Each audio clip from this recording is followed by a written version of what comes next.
Selamat siang, perkenalkan saya Viviana Tania dengan NIM 010432100013.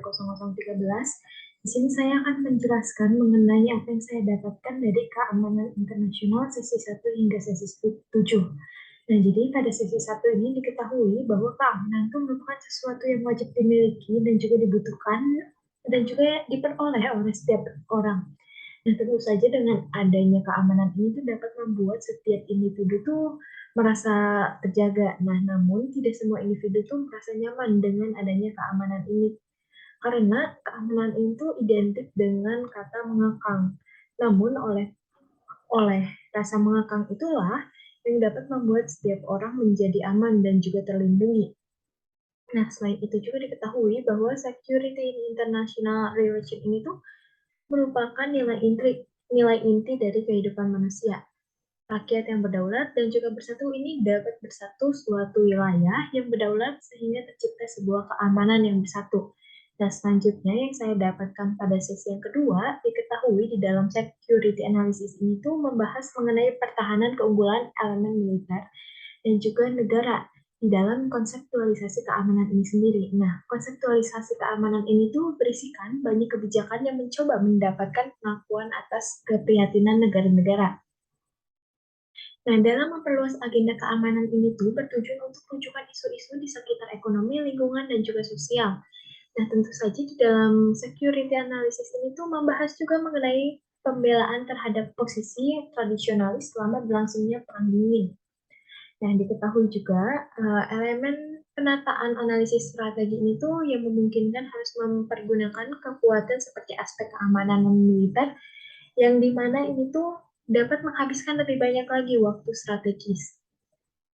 Selanjutnya, ada pun yang saya dapatkan pada sesi 3, di dalam order internasional itu terdapat 4 teori HI, yang diantaranya itu ada realisme, liberalisme, institusionalis, dan juga idealis atau yang biasa disebut dengan konstruktivis. Nah, tentu saja di dalam masing-masing teori ini tuh memiliki kelebihan dan juga kekurangannya masing-masing. Nah, pada order internasional realis itu diketahui bahwa negara itu merupakan faktor terpenting yang ada. Nah, kemudian juga diketahui bahwa saat terjadi anarkis ini tuh dibutuhkan sesuatu yang bersifat objektif. Nah, hal objektif ini tuh dibutuhkan yaitu militer dan juga perekonomian. Nah, yang dimana militer ini tuh merupakan sesuatu yang komparatifnya itu memiliki nilai yang lebih tinggi dibandingkan dengan yang lainnya. Sedangkan hal objektif perekonomian ini tuh terbagi menjadi 3, yaitu sumber daya alam, keuangan atau finansial, dan juga perdagangan atau yang biasa disebut dengan trade.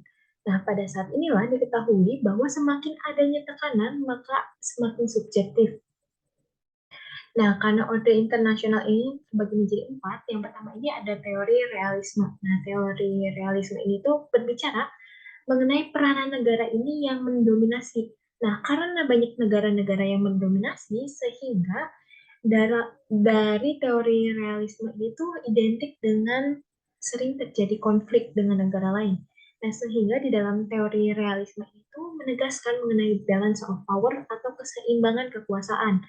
Nah, selanjutnya ada pun teori liberalisme. Nah, teori ini tuh berbicara mengenai hubungan dengan negara lain, yang dimana hubungan ini tuh tidak hanya berbicara mengenai hubungan yang sama, melainkan hubungan yang timbal baliknya bersifat seimbang.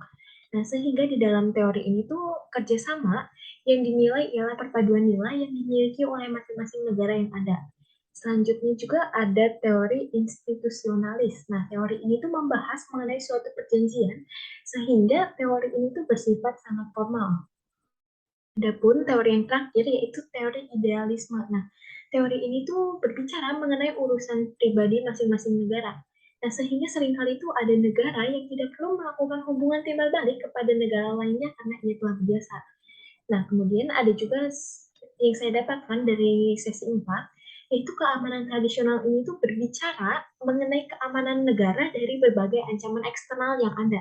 Nah, konsep keamanan ini tuh berfokus pada keamanan individu maupun perlindungannya dari berbagai ancaman yang ada dalam sisi militer maupun kekerasan kriminal itu sendiri. Nah, keamanan ini tuh diketahui merupakan konsep yang sangat relatif, sehingga di dalam keamanan individu itu terbagi menjadi 2, yaitu secara minimal dan juga maksimal.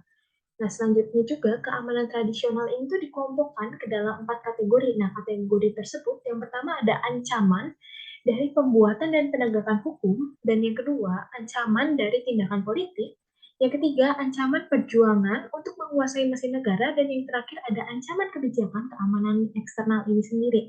Nah, ancaman keamanan individu ini tuh timbul secara langsung atau tidak langsung sebagai akibat sampingan dari tindakan negara yang ditunjukkan untuk kepentingan bersama. Selanjutnya, adapun sesi 5. Di dalam sesi 5 ini tuh membahas mengenai keamanan tradisional. Nah, keamanan tradisional ini tuh menganut teori yang realis. Nah, yang dimana keamanan tradisional ini beranggapan bahwa keamanan ini ada di bawah negara. Sehingga di dalam keamanan tradisional ini tuh negara merupakan aktor yang terpenting. Karena negara merupakan aktor yang terpenting, sehingga negara ini tuh di dalam keamanan tradisional berbicara mengenai social construct. Atau yang dimana social construct ini tuh merupakan perjanjian antara rakyat dengan pemimpinnya. Nah, di dalam di dalam suatu negara ini terdapat dua faktor, yaitu faktor internal balancing dan yang kedua yaitu faktor external balancing. Nah, di dalam internal balancing ini tuh membahas mengenai ide, fisik, serta institusi negara itu sendiri. Kemudian di dalam keamanan tradisional ini terdapat social construct, nature science, dan juga military and economic.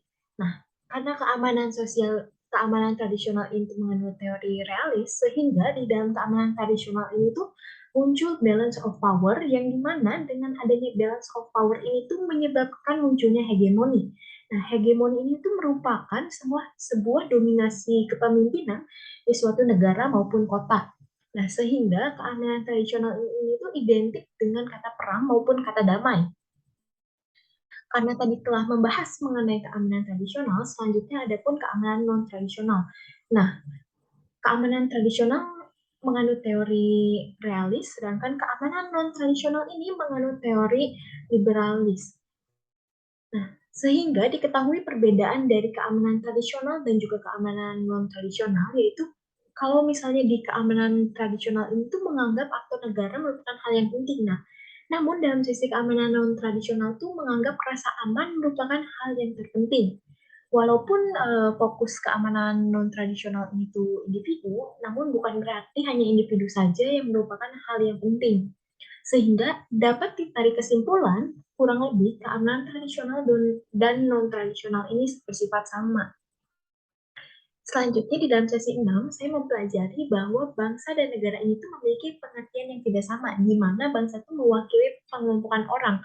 Nah, selain itu juga saya menjadi belajar bahwa seorang individu ini tuh bisa menjadi aktor non negara. Di dalam paham realisme ini sendiri, yang menjadi aktor negara ya, yang menjadi aktor yaitu negara. Sedangkan di dalam paham liberal ini tuh yang menjadi seorang aktor ialah organisasi internasional. Nah, contohnya tuh seperti MNC maupun LSM.